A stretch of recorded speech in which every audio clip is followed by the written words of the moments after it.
I'm in Max. You are listening to Happy Jacks RPG Podcast. I'm in Max. Pursuing the RPG hobby with reckless abandon. Why, hello, and welcome to Season 29, Episode 4 of Happy Jacks RPG Podcast. My name is Stu. My name is Kurt. I'm Stork. Is your mic unmuted? My mic is unmuted. Really? Yeah, it's so quiet. There. Oh, there you are. You're there now. Okay. Someone must have been really loud sitting there. Louder than you. I know. Because you were quiet. It's hard to believe. You project. I do. In this episode of Happy Jacks RPG Podcast, Albin from Finland writes in about 2 RPG-related products, and Jolene writes in, revisits pre-existing settings, but with a twist. But first, if you'd like to email us, you can email us at happyjacksrpg@gmail.com. That's happyjacksrpg@gmail.com. We need emails. And if you'd like to watch the show live, you can go to happyjacks.org/live. That's happyjacks.org/live. On Saturdays at 10 a.m. Pacific time, for this week and next week, and then after that we go back to Fridays. We're back on Fridays. We're back on Fridays. What? Yes. Okay. Back on Fridays. The volleyball season ends, so I no Ah. longer have to go pick up my daughter after away volleyball games. Kind of like the Saturday mornings. I know. Works for me. It's kind of chill. Yeah. But It is. There's not a lot of coming in off of work. right. Yeah, getting up here on Friday nights, I can do it. But working in Long Beach and making it here by Oh yeah. Oh, I know. would Yeah. be it's doable. Although if you do switch back to Fridays, Mary might be able to and would want to come back on. Okay. All right. Gaming-related products from Albin in Finland. There was mention of a need for emails on a recent episode. Still is. Yeah. This episode that was mentioned. So I wanted to write in about a game I'm starting and ask about games and resources that have changed, hopefully improved, the campaigns you run. I am right now in the process of starting a new campaign with my regular group. We are moving back to D&D 5th Edition after they graciously indulged me in trying out Blades in the Dark for a campaign of about 8 or 9 sessions. An obvious ploy by me to try and get the players to take more agency and ownership of the storytelling. Overall, I think my scheme was a success. It improved my improvisational skills and had the players looking at their character sheets less, taking the initiative and moving the scenes forward more actively.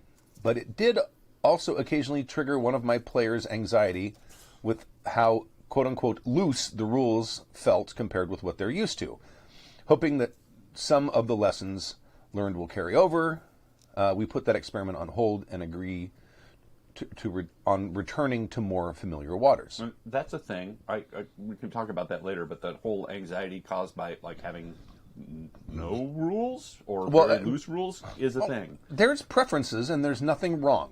No. Oh, look, we have someone doing horse shit on our... Do we have a... we have one. Can someone kill that? It's on Restream on YouTube. Thank you. One of the mods. I'm not even sure what that says. Don't read it. I'm not no. Wow. I'm not sure what it says. I said don't read it. Wow. I'm not reading it aloud.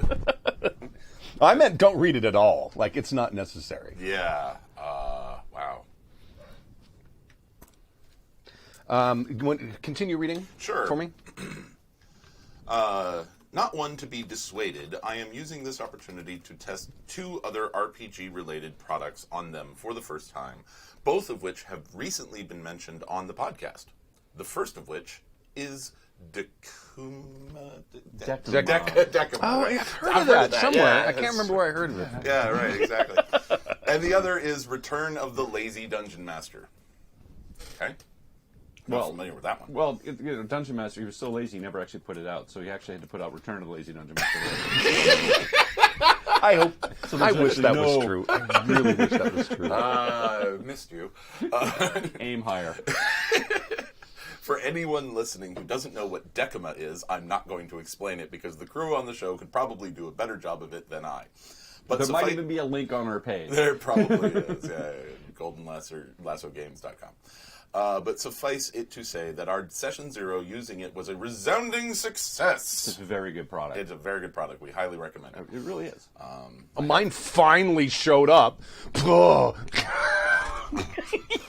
Because I got mine like 2 weeks ago. Like a week. I think directly from China too. Yeah, exactly. Don't you just have a box of them in your attic somewhere? No, I don't. Resounding with the whole group actively participating in creating Whale Atoll, an island city-state ruled by a council of druids who watch over the volcano slumbering in the middle of the inland lagoon. Oh, it's Joe versus the volcano with the Waponi Woo. Does anyone have a brain cloud? I actually love Joe versus the volcano. It's really one of my guilty pleasures. It's not a great movie, but it has some great quotes. The luggage salesman alone is worth watching. I still got my trunks! If I were to take an ocean voyage. Renowned for the coconut spirits brewed and distilled here, the island has effectively been set under a blockade by a dwarven trading company who seek to seize both the trade of the spirits and to harness the volcano for use in industry. And brewing beneath this strained situation, the party has become aware that Tam Copperkettle, the head mixer at the distillery whom everyone trusts, is putting something in the booze. Now, see, only with Decima would you get something that cool. It really does lead you down that path. It's awesome. That's why it's the R&D for your RPG. There you go. When I asked I'm expecting my check in the mail. Actually, if we use that phrase, we have to pay her 10 cents. I think I came up with it. Then we have to pay. There you go. When I asked what the group thought of the game, everyone agreed that it had created more buy-in to the world than we had achieved on previous startups, with the players asking questions and the DM answering and tacking on as much lore as they can before eyes start glazing over. Return of the Lazy Dungeon Master is a system-agnostic book that offers advice on ways you might improve the fantasy RPGs you run by evaluating what parts of preparation for running a game actually improve the game and cutting away as much as possible of the rest. Especially regarding trying to stake out a plot in advance, I've found it very helpful, and I'm now trying out running this campaign as a spiral campaign, only preparing the immediate surroundings of the characters and the movers in the narrative that are of immediate interest to the players and the PCs. That's pretty much what I do. I just didn't realize there was a name for it. On this point, I can't yet tell you if it's a good idea. The research is ongoing. Now I've rambled about my own experience a little while, so I'll leave you with this question. We often talk about how running different systems help us grow as players and GMs. I even started out my story with this very thing. But what are the games, books, or other media, RPG adjacent or not, that have changed your outlook on running games or improved your games in some way? Maybe you played a dungeon-crawling board game like Gloomhaven with actually interesting tactical decisions and realized 5e is, at best, only good at any of the 3 pillars. Maybe you tried a journaling RPG like The Quiet Year and used it to launch a campaign. I'd love to hear your thoughts. Cheers, Albin from Finland. P.S. I just remembered these emails usually add a P.S. P.P.S. Drink.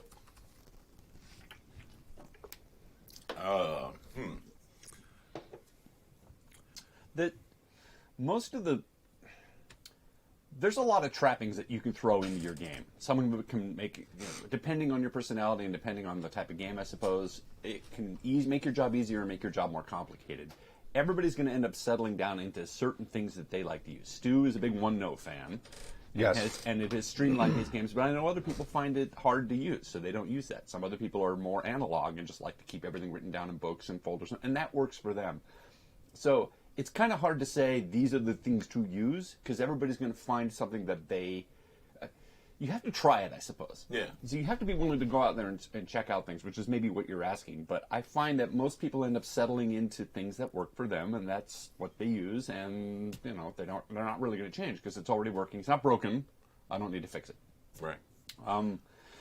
I take a much more esoteric view, I guess, of GMing, which is like, what can I do to help with the storytelling, rather than just the actual bookkeeping and in many ways, that's what the Lazy GM is really sort of good at. It does some bookkeeping stuff too, but it really is mostly about taking the onus off the GM and making your game a much more story-based game. And the takeaway that I get, and it's been repeated in lots of different media and even in acting, which is to sort of crowdsource out your game world. Like, ask your players. A great example of that is something I do whenever somebody does a critical fail. I'm saying, all right, you tell me what just happened to you. And they take possession of it, and that can be used in any situation. All right, you tell me what the blacksmith looks like. You tell me what you say to the bartender. You tell me, and so you're helping to crowdsource out your world, and the player has much more investment in it, and then they can give you as little or as much interaction as they want. And it keeps you from railroading, because it's on them to tell you what just happened.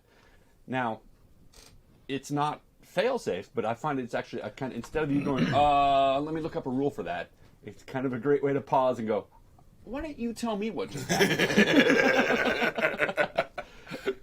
And you'd be surprised at how quickly things move along once you leave it in the player's hands to do stuff. One of the things, I can't remember the name of the one I own, but there's several people have published these books of like monsters and creatures from folklore, and they're done as almost encyclopedias. And Best series of. I can't even remember the one I've got, but I've got one of them that has like creatures from folklore and fiction, and it has just all kinds of stuff about them. It has pretty much it's almost like its own monster manual, based on folklore and fiction. And it gives you all kinds of information about, whatever kind of creature this is and stuff like that. And it's not quite enough to, I mean, it almost is enough to like go ahead and stat the thing out. Usually it gives it a pretty, those are the sorts of things that I like, is stuff that gives me things that I can pull from. You know what I mean? Because I may not always use the stuff verbatim, but like when I was doing the Blood, Blade, and Tusk thing, I put in some fairy stuff, and I wanted it to be slightly different from the Dresden Files one, because I'm really a fan of the Fae and the Dresden Files, how that all works. The quartz and all. It's really smart. So I kind of tweaked it and changed it and read through that book extensively and added some things in there that and I actually kind of wonder if the author used that same book. He might have used it, or a similar reference to it. The Dresden Files was pulled off a Mage game. It could have been, but I mean, as far as all the folklore and stuff like that, who knows? Because his Fae are very distinct in how they work and what they do. But sort of, I think the Mage world has that whole court system set up for their Fae. I think, because when I was running a freak show game, Changeling? No. Oh, okay. Maybe. Because I was looking through the Mage, like one of the Mage supplements, and it had that whole Fae court. Well, there's a Changeling is all Fae stuff. That's it. Changeling. Yeah. World of Darkness Changeling. Yeah. Changeling the Lost. Yeah, and a lot of that stuff is almost verbatim. Anyway, I found that interesting too. And if you look at like Midsummer Night's Dream, that's kind of set up in there. And I tend to use a lot of my game books as reference for other games. Oh, too. yeah. I do that all the time. I'm like right now I'm coming up with supernatural creatures for the game for tomorrow, because for session 1 of Slouching Towards Eldamy and GURPS is starting tomorrow, which is a basic, vanilla fantasy game. But like I pulled out the GURPS Powers book, which is really for like a superhero game. But I'm like the supernatural stuff, they're not going to cast spells. They're going to have innate abilities. So I'm going to go through there and see if I can figure out what innate abilities they might have. And Sure. I do stuff like that all the time. It's fair to say that the D&D rule books are kind of boring. It was the fluff books I really enjoyed. I enjoyed reading about the Githyanki and all of that folklore and the plain stuff that they came up with. And a lot of that stuff you can then just sort of filter through your own system and put it in your system agnostic game. It's true. Getting inspiration, you can get that anywhere. I mean, sometimes like driving down the road, you're suddenly something pops into your head and you ruminate on it. And the next thing you know, you've got a fully fledged game. I'm working on a one shot right now that I was just trying to get to sleep the other night, and I'm like, what if I did this? That could absolutely work for a one-shot, and I'll probably be running it hopefully for the stream at some point in the future. If we can manage to schedule it. Right. But yeah, the other things that have honestly inspired me the most, especially recently, is just watching other actual plays, both here and other, watching how other GMs do it. Oh yeah. And getting out of my, cause having never taken real acting classes or anything like that, just sort of using, monkey see, monkey do kind of mechanics as to teach myself how to get out of my own shame space and just do it. Not worry about looking like a fool, because I look like a fool anyway. So you have to own that. Yeah, exactly. You do. And once when you look do, like we do, right? Yeah, exactly. It's like we left the house thinking we looked awesome. No. So you got to own it. You're not owning it. I look awesome in the house. I don't leave the house looking awesome. But anyway, yeah, I mean, just being willing to make mistakes, being willing to look like an idiot, look like a fool, but take a chance, and it turns out better more often than not. So I'd like to piggyback off something you said, and this is something I've brought up, I think, since day one, which is, if you have a chance to go play in somebody else's game or watch somebody else GM, you will learn more than you ever did doing your own thing. And I'll give you a real world example. I'm a set painter in the movie industry, and I come up with my own set of solutions for, say, wood graining or marbling a wall. And I'm in my own bubble, and I come up with my own things, and it works. But occasionally I'll go and work for somebody else, and they show me a new way to do it. And it has a different look, and maybe it's easier, and but it's just completely different. And I'm like, oh, this is cool. And now I can take this new system, this new way, and my old way, and maybe combine them, or maybe I switch systems. But I would never have known that unless I went and worked for somebody else and they showed it to me. And I know that GMing is the exact same thing. Sometimes somebody has this solution that you'd never thought of, and you're like, oh my God, that's brilliant. I'm taking that. And if you're going to work in your own bubble, you have systems and they're fine and they work great, but you'd be surprised how much you can learn by just venturing outside your bubble and being in somebody else's game. Oh yeah. Even just watching, even just watching. observing. You don't even have to play. The way somebody describes a scene, the way somebody looks up rules or doesn't look up rules. All of that stuff you can extrapolate. I think that is more valuable than anything else, just stepping outside your bubble. And we get this pride, like, I know how to GM, I've got this great system, yada, yada, yada, but it still doesn't mean you can't improve or at least get any information. Because you do. You end up, when you're gaming, this is just a bubble. Oh, yeah. I'm in Stu's gaming bubble, right? And then if I venture out sometime, there's another game going on, and the game runs fine, but they have a whole different vibe, the way they solve problems. And their game doesn't smell like farts, their bubble doesn't have method in it. There's a lot of farting going on. Yeah. But I'm just saying that is really the number one thing. If you can, watch or try to get in other games.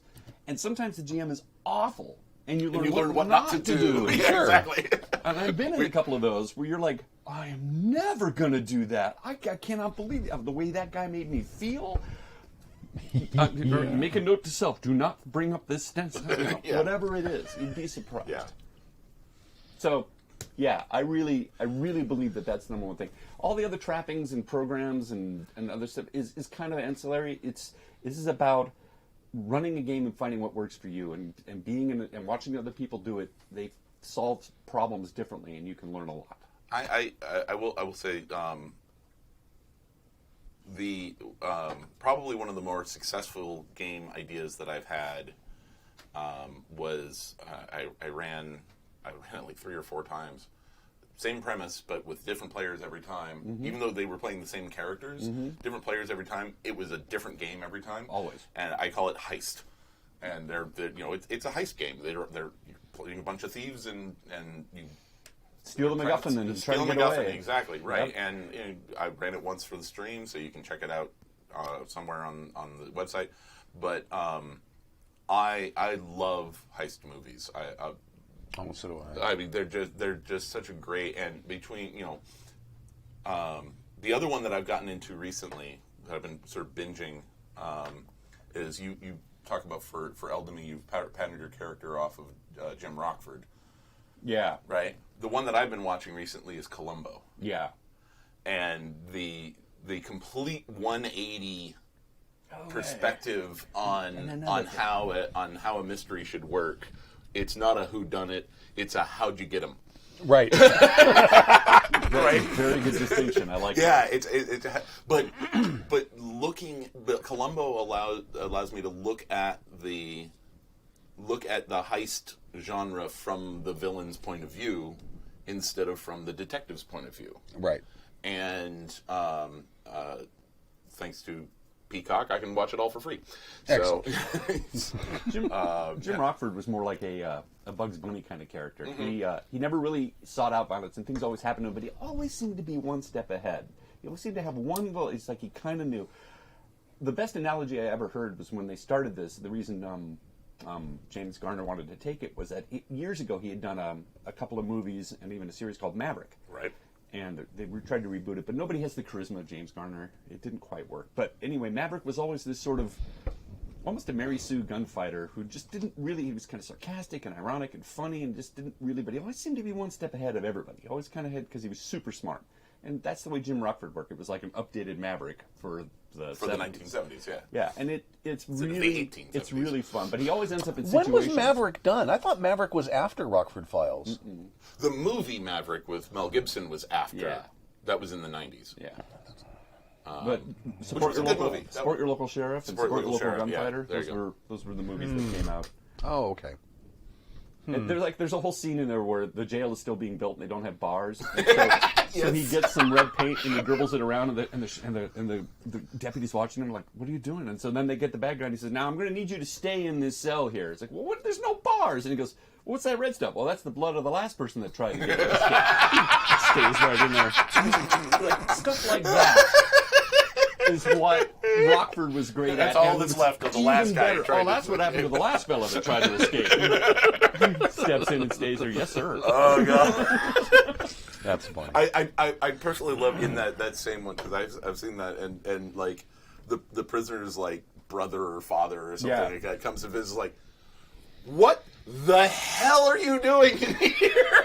Now, I want to try to get these bars, Pop, because I helped put them in, and they're really strong. You did what? Build your own prison. Right. It's a do-it-yourself project. Well, I've never. Yeah.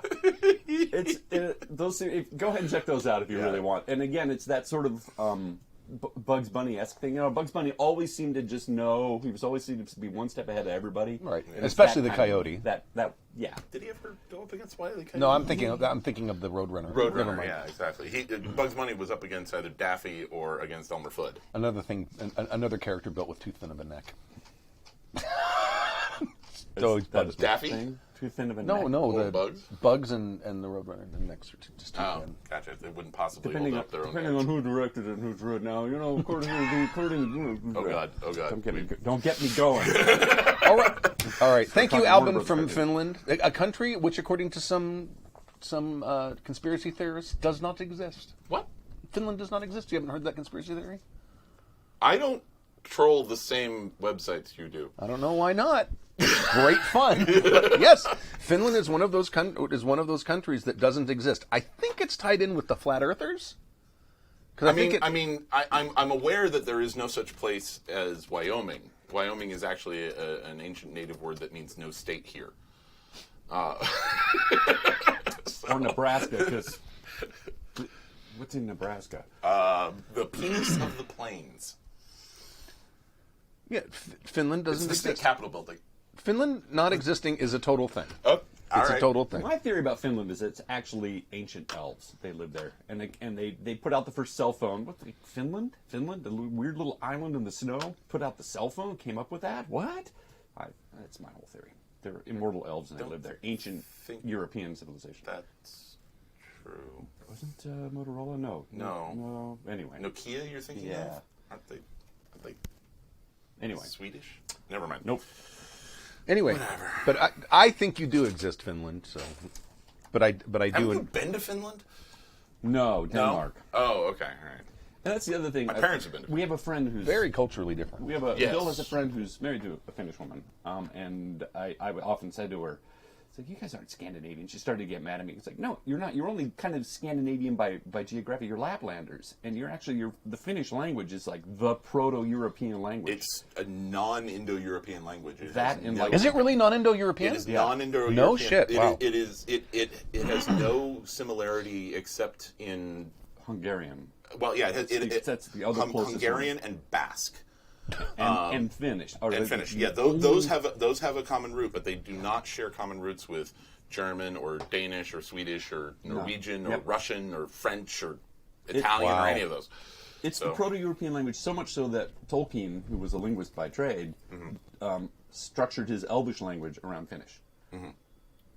Because that was what he discovered was the Proto-European language, or what's left of it, before the Romans and Vikings stomped it all out. So anyway, that's my whole thing about Finland. It's a really cool place, but they're not really Scandinavian. There's something otherworldly and different. They're elves. Well, they don't exist. No, they're elves. Of course not. That's what elves would say. They don't exist in this space-time. Because I they're think elves. that's They're immortal. What, they're Probably. fifth-dimensional beings? They're just outside, they're just a little kick off of another dimension, just by a little bit, and then poof, Just they're not half there. a step to the left. And then They create cell phones in outside of space time, and then come back and do, here you go, humanity. Pre-existing settings with baked-in characters from Jolene. Who would like to read that? Oh, I got it. Go. Hey, Stu and crew, Jolene here. Sing along if you like. Jolene. What's your favorite Jolene cover? Oh, what's her name? Pentatonics. Miley Cyrus? Oh, where's my phone? Hers is good. Hers is good. I was surprised. Miley Cyrus is a good I version. was surprised. I really like Pentatonics cover that they did with. Is Dolly Parton. that technically Yes. a cover if the original person is singing it? She was singing backup. She was not singing lead. Morgan James. Oh. Morgan James, who could sing the phone book, by the way. Morgan James does a really great version. But I'm actually kind of partial to the stripped down Miley Cyrus version with her whiskey voice. Rhonda Vincent, hands down. Okay. Bluegrass artist. I have not listened Amazing. to the Lil Nas X version yet, so I don't know. So there we go. Rhonda Vincent has probably the most beautiful singing voice on the planet. Have you ever heard anything by her? Okay, can't say I have. I'll look her up when we get done with this. So there we go. We got Morgan James, we got Rhonda Vincent, and you've got Pentatonics. Look it up there, Jolene. Not that you asked for. No. You did. Songs. It's three singers in a room. This is what happens when you bring up a song. With a follow-up of my last email about playing a pre-existing settings. In the last email, I believe, Stu mentioned he has less interest in playing in settings with pre-established characters, like Star Wars or Dresden Files. My question relates to the idea of settings where there are very focused protagonists, like those mentioned of Lord of the Rings. Star Wars movie-wise is most about the small group of characters, and I understand the idea of, well, they're off doing more important things, versus something like Star Trek, where the series sets up pretty well to have revolving protagonists, as the TV shows change the main characters throughout the different series. So, you could just be playing a crew of the newest series set in whatever Stardate period you like. Superhero comics seem to be a whole other beast to me, because I think part of the ideal of playing in detective comics is that you will probably interact with the other heroes and villains of the world. It's a trope in those stories. So, what are your thoughts on settings with main protagonists versus could be literally anyone? Follow up: when playing in pre-established settings, you are a fan of? Do you hope for cameos of characters who you already know of, no matter the level of importance, or do you just not want to deal with anyone that already exists, i.e., Star Wars and like ending up in the front with Forlom or Marvel and finding Stiltman, or even getting a burger with Superman? Sorry to be so rambly. First of all, I really laud your pop culture references here. I appreciate that you included Stiltman. And Forlom. I mean, that's Jolene. You are ultra nerdy, and I like your comic book acumen. So, anyway, their question is pre-established settings. And what do you think about we interacting? talked about pre-established settings a couple weeks ago. But Yeah. Specifically asking, like, when you have a setting that has characters that are really baked into it, where the characters themselves are one of the things that sort of define the setting. That's at least how I'm interpreting this. Can you have Gotham without Batman? Exactly. Or can you have Gotham without the whatever police chief or Commissioner Gordon, or or even all the pre-existing stuff Batman has done. Right. Like, is Arkham Asylum at what there? point There's does the Joker in it? At what point is it no longer Gotham? Right. You know what I mean? Right. At what point is it Bloodhaven? Or is it just plain old frickin' New York? Right. Yeah. Exactly. Different set of Gothamites. Right. But I mean, the problem with pre-existing settings to me is the danger that you're going to have the canonical characters outshadow your player characters. Yeah. That's always in the back of my mind as a concern. My preference would be to leave them out, but now I'm being forced into a situation where I can't leave them out because we're talking now a setting where they kind of define what the setting is. Yeah. And it's like if you're going to play in the DC universe. Yeah, well, I mean, what defines the DC universe? Well, the buildings are really pretty. No, not really. I actually have some personal experience with this because I played in a Babylon 5 game years ago, and we were, some of... You have the basic cast. Now, let me just for 1 second. Yeah. Babylon 5, two ways you could approach this. Are you playing on Babylon 5? Right. In which case, are those characters are there? Probably. Or are you playing, we're in the Babylon 5 universe, but nowhere near that station? You see what I'm saying?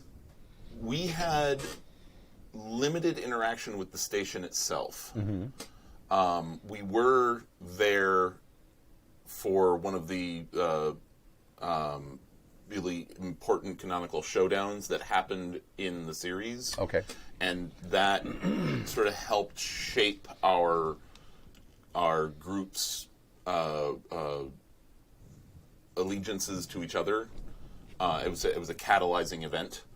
But then, while we were in the B5 universe, we weren't always on the station, which actually worked out very poorly for one of the characters who had rolled up a lurker, whose whole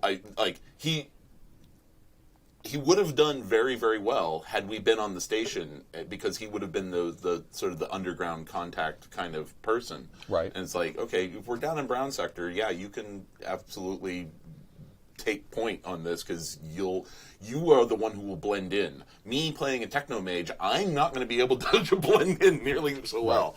So, but since we weren't on the station, it actually did not do great things for his character. Right. But yeah, the station was more the hub, and we spread out from there. Sort of like a base of operations, kind of. Yeah, exactly. So the canonical characters were, in our game, background. Okay. And the canonical events were background. Ours were the stories that the other stories that don't make the news. Right. Because they are overshadowed. That doesn't mean that they're not important. And this is sort of getting to my point, is just because what your characters are doing doesn't make the nightly news, doesn't mean that what they're doing isn't important. Sure. Preventing a world-ending catastrophe that no one knew was even an issue is still important. The fact that you will never get recognition for it can be actually an excellent tone aspect to the game. Oh, yeah, absolutely. It's like, especially for clandestine services kind of game. That's what happened in Lord of the Rings anyway. I mean, Frodo goes back to the Shire. Well, actually, in the book, the Shire is devastated, but nobody really knew what they did. Right. Only a handful of people knew how important their thing was, and the rest of the people their lives just went on. Yeah, exactly. At any time things are done by spies, you really think the world knows about these guys? They're spies. That's the whole point. They're not supposed to. Yeah, they're not supposed to know what they did. People know what they did. They're terrible spies. Yeah, exactly. This is why James Bond is a terrible spy. I mean, kind of on your sort of reinforcing your point, the Star Wars film Rogue One, Exactly. a very important story that Yes. is not part of the the main canon as far as Exactly. your big films. It's a side quest. It's an also ran. It's Boy, is that a compelling story, though. Yeah, Rogue One is Star Wars fanfic.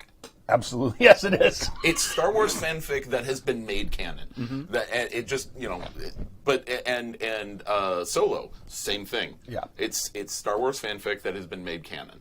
And they'll probably do it. Bad Batch is another one that's on right now that is again the same thing. So you can I would very much limit the involvement of the big name canonical characters. If you're in DC, for instance, don't have them meet Superman. Have them meet one of the I don't know, have them meet Elongated Man, right? Well, Ralph Dibny, right? He's a detective. He can deal with that. Deal with Elongated Man, not Bruce Wayne. right. Right, deal with if you're in the Marvel universe, and if you're playing a mutant game, don't have them meet Xavier. Have them meet Beak. Well, I mean, in most comic books, Yeah. the interesting, real kind of sort of defining thing about the comics is it tends to be the villains anyway. Right. So and Heroes then you tend can to have be reactive. right. And Villains are pro. You can always have them meet all the villains you want, Oh yeah. and Sure. then kick the shit out of them, do whatever they want to them. Absolutely. But the protagonists, that's where I always kind of get like this sort of queasy feeling about this could end up being something lame, in that you want to make sure that your player characters are your protagonists, not these canonical characters. Right. Canonical. Canonical? Yeah, that one. You have a problem with that word, don't you? Canonical? Canonical. Back in the day when we were playing Champions, you're basically starting out your heroes at sort of ground level anyway. So your heroes Right. aren't going to be, they're more like the Mystery Men than they are the Justice League. Which is a great setting So, for a game. well, yes, but that's kind of the way they're treated. They are beneath the heroes and villains of the big. But that movie view. specifically leans into that problem, Right. because Yeah. you've got Right. Mr. What's his name? Mr. Terrific or Mr. with all of. Mr. Furious? No, the guy that- Greg Kinnear. Yeah. Captain Mr. Fabulous or whatever it is. Yeah, whatever Anyway, that's kind of the way all my Champions games worked out. In fact, I wouldn't be surprised if Mystery Men was based on a Champions game that somebody did, because it sure seems like it. When you get a bunch of goofballs, like, I'm going to make the Shoveler, you're like, oh god. Captain Amazing. Captain Amazing. Yeah. Damn it, you were faster than I was. I also remember back in the day, I ran a Stormbringer campaign. This was a million years ago. And the thing about Stormbringer is it kind of takes place during Elric's lifetime. You kind of just have this whole, like, that's the only information we really kind of have on Right. all that. So the Melibonians are there and all that. So Elric was out doing his thing, but he's just one dude. He was off in some other dimensional plane anyway. So he would, like you said, it was background, but the events that he did, I kind of chose like what books. I didn't mark it down or anything, but I was like, this is going to be in between these books, vaguely. And so the player characters were still running around in the world. Elric existed, but he had no interaction with the characters. Some of the stuff that was going on, maybe Melibone existed. They knew that, but it wasn't that important to the game. You know.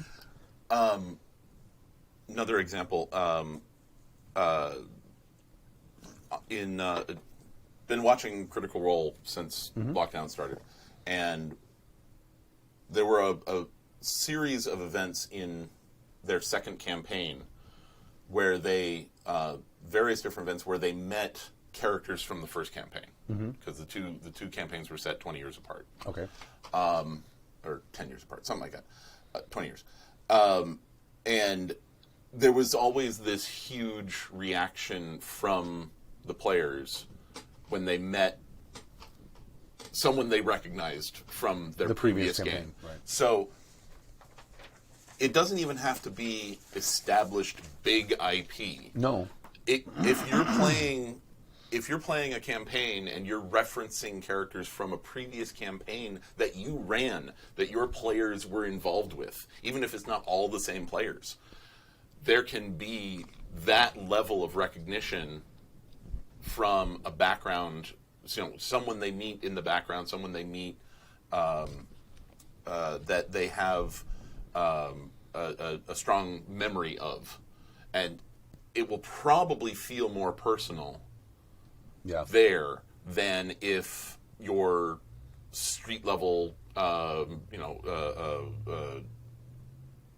Rising Phoenix, whatever, Phoenix Jones. That's the name of it. Your street level Phoenix Jones kind of guy meets Wonder Woman. Right. Right. There will probably be a more visceral reaction. Mm-hmm. Now, obviously, what that means is that that's dependent on you having your own personal back catalog. Well, of course, yeah. Well, but I mean, Birdstaff. Right. Birdstaff is an example of that as well. So, Xavier Birdstaff running into him, and it's like, wait, don't we do it? Stu actually did one better. Okay, better than Birdstaff? Okay. Yeah. He actually took L5R. No, I'm going to one up you on that. Okay, even. all right. Oh, okay. In your vampire game, you took an existing PC that somebody played and made him an NPC, Scully. Oh yeah, that's true. Yeah, okay. right. Yeah. I was actually trying to get him to come in for a session as a guest player. A guest player. Yeah. And you did that to, I think, a couple. You even brought back something because they all took place sort of in the same world. And Yeah, I like doing that because it ends up building a history that you can fall back on anyway. I think that's what Kurt was trying to say. Yeah, absolutely. I mean, it's like every time I've run L5R, it's the same continuum, it's the same family. Yeah. And it's just a generation or two later, and then people and the PCs have done the work for you, made a history for you, right, and fucked up the world. So now there's this stuff that happened that you can now build off of. Exactly. I'm loving this. In that sense, you really can become your own grandfather. Yes. Why? Thank you, Bill. I'm gonna ask sort of the devil's advocate question, which is, I mean, what if you do want to play in Gotham City? I think part of the danger of playing in this is the canon, but at what point would you want to use somebody else's canon? And in a way, do we do that anyway with D&D? With all the fluff books and all that. That's somebody else's canon that you're playing around. It depends. in? I mean, kind of. Yeah, I'm running an Eberron game. That's using right. Somebody else's. So what's the difference between that and then say what defines the setting? Yeah. I mean, and to me, history is the number one thing about a setting. What events have happened here? What is the past of this setting? Because that informs what the future might look like and what the present is. That to me is critically important. But getting back to the original email, it's like there are settings out there where it's more defined by the characters. I mean, certainly I would say that with DC and comic books, really. Yeah. The big comic book universes. And it doesn't even have to be, fictional IP. I ran a game that was set in World War I in which the players met Winston Churchill. Right. And that's the weird thing. That's the weird thing. I would have no problem having players meet historical characters. Okay. I don't have a problem with it figures. They met, what's his name? Who was the fucking crazy-ass spy control freak that ran the FBI forever? J. Edgar Hoover. They met J. Edgar Hoover when he was like a special agent with the FBI in the 1920s. Okay. And I have no qualms about having a historical character come in and meet them, but when it is maybe it's because of what that character does. Like, I don't think I would have a problem with the players in the DC universe meeting Chief Gordon or Commissioner Gordon or whoever. Yeah. It'd be like, sure, whatever. That's not the guy that saves the day. Right, and J. Edgar Hoover certainly not the guy. Well, and in that same game, the players had an opportunity to interrogate Gavrilo Princip. Oh, excellent! There you go. He's definitely not the person who saves the day. No, not at all. Critically important person. No, it brings up what I was really going with that. It was I would not mind. Usually, I'm a little hesitant to play in a really established canon because for all the reasons. But there are times when I might make the exception. For example, Hobuk, on our Hubbard. Hubbard, I don't know, Adam. Adam, yeah, is a this- huge Star Trek fan. Right. Huge. And he's forgotten more about Star Trek than I think most of us have ever known. And if he were to run a game that took place in the Star Trek universe with all of that stuff, I would be in. I would be in because I know that he knows his stuff, and it would be really fun to see him play around in that world. And I know he'd be very careful with the canon, and we would also start bringing it in. And I would love to see that happen. Jolene, I would love to play in a Gotham game with you because clearly you know your comic book canon. Yeah. And I think for a long time I struggled. I was going to be a comic book artist, and part of the fun of being a comic book artist and writer is figuring out what you can do within the confines of stuff that's already happened. It's like some people find it limiting, but some people find it really interesting. Like what can I do to reinvent this? What can I do with Swamp Thing that hasn't been done? I know I'll make him an elemental of the earth. Wow, now all of a sudden there's a whole new world that you can explore, and it's fun sometimes to just sort of play around within the canon, within the confines of this sandbox that has some established borders, without, it's not too freeform, and I don't know. It's fun to me sometimes to figure out the little nuances of stuff that hasn't been explored or done yet. And people who really understand the canon, like Adam does with Star Trek, I would love to see what he would do within those confines. Now, most of the time, if you were to run into Batman and you're playing in Gotham City, the players First of are all, going to you lose. Well, the way I would do it is that one day you're on a rooftop having a meeting or something, and you turn around and he goes, "I've been watching you. I like what you're doing, but I'll be watching." And then he disappears again, and that's it, right? But All right. but it would be if it was somebody that really knew the DC world. Like say Kimmy, I would love to play in a DC world with her and see what she did because she would be very honorable of the canon, and I know she understands it. So in certain instances, I would be all in. You know what I mean? Sure. If it's somebody who really knows what they're doing. If you want to experience that setting and that Yeah, canon. my bandmate ran a Middle Earth campaign that was set in the Second Age, and he knows that shit backwards, forwards, up, down, left, and right. So it was from all accounts. I wasn't a player in it, but from all accounts, from people, it was incredibly immersive. And at that point, it's no different than playing in the fluff books of D&D. Because it's Sure. somebody that has done their work, and you've got all this lore that somebody else has come up with that you're then utilizing. Or even in Traveller with the different ages.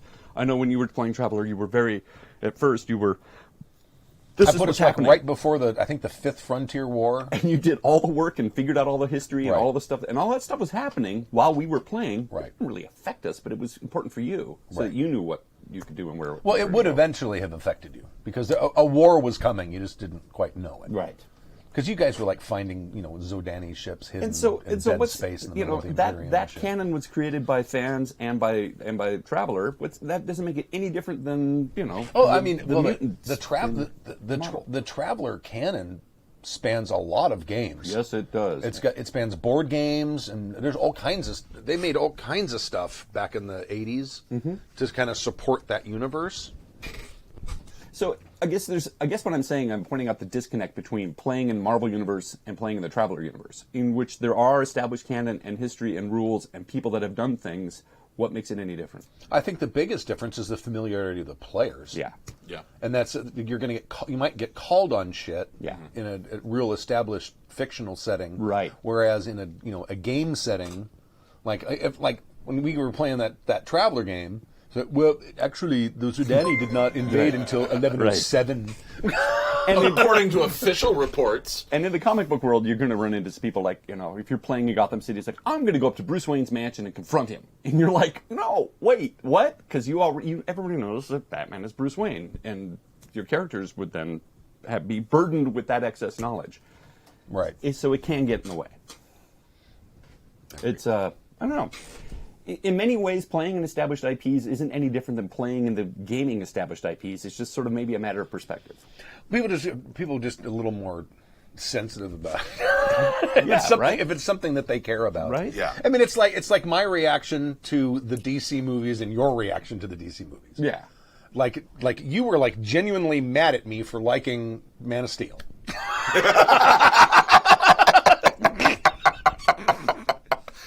Really not very good. It's not. But. See, And I see. I have no skin in the game when it comes to comic books. Right. Zero. They're not precious to you. Not at all.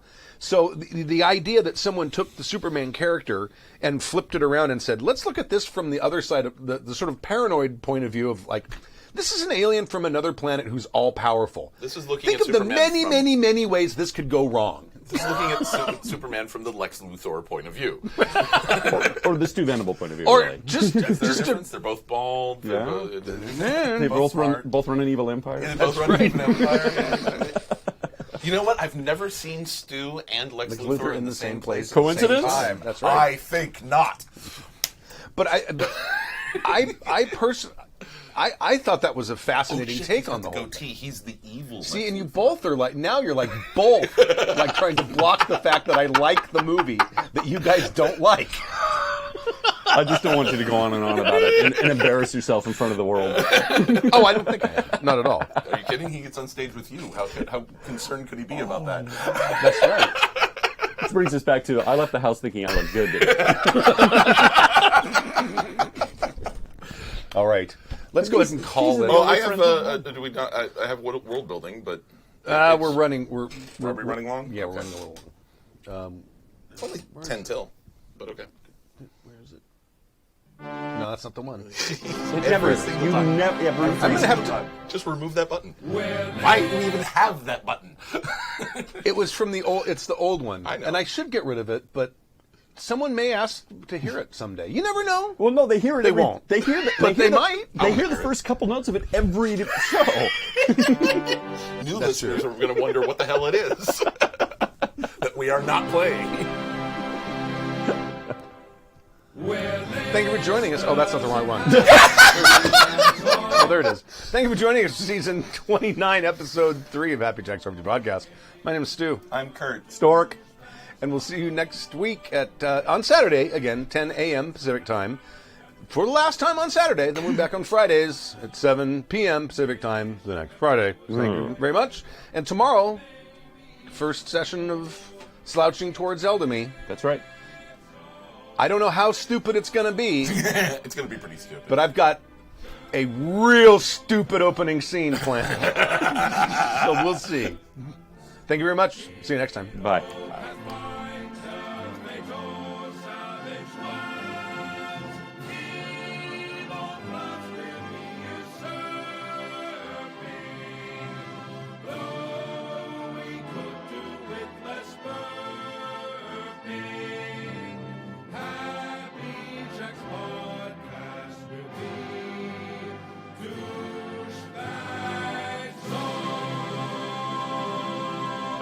Program has been a presentation of the Angry Folk Media Empire.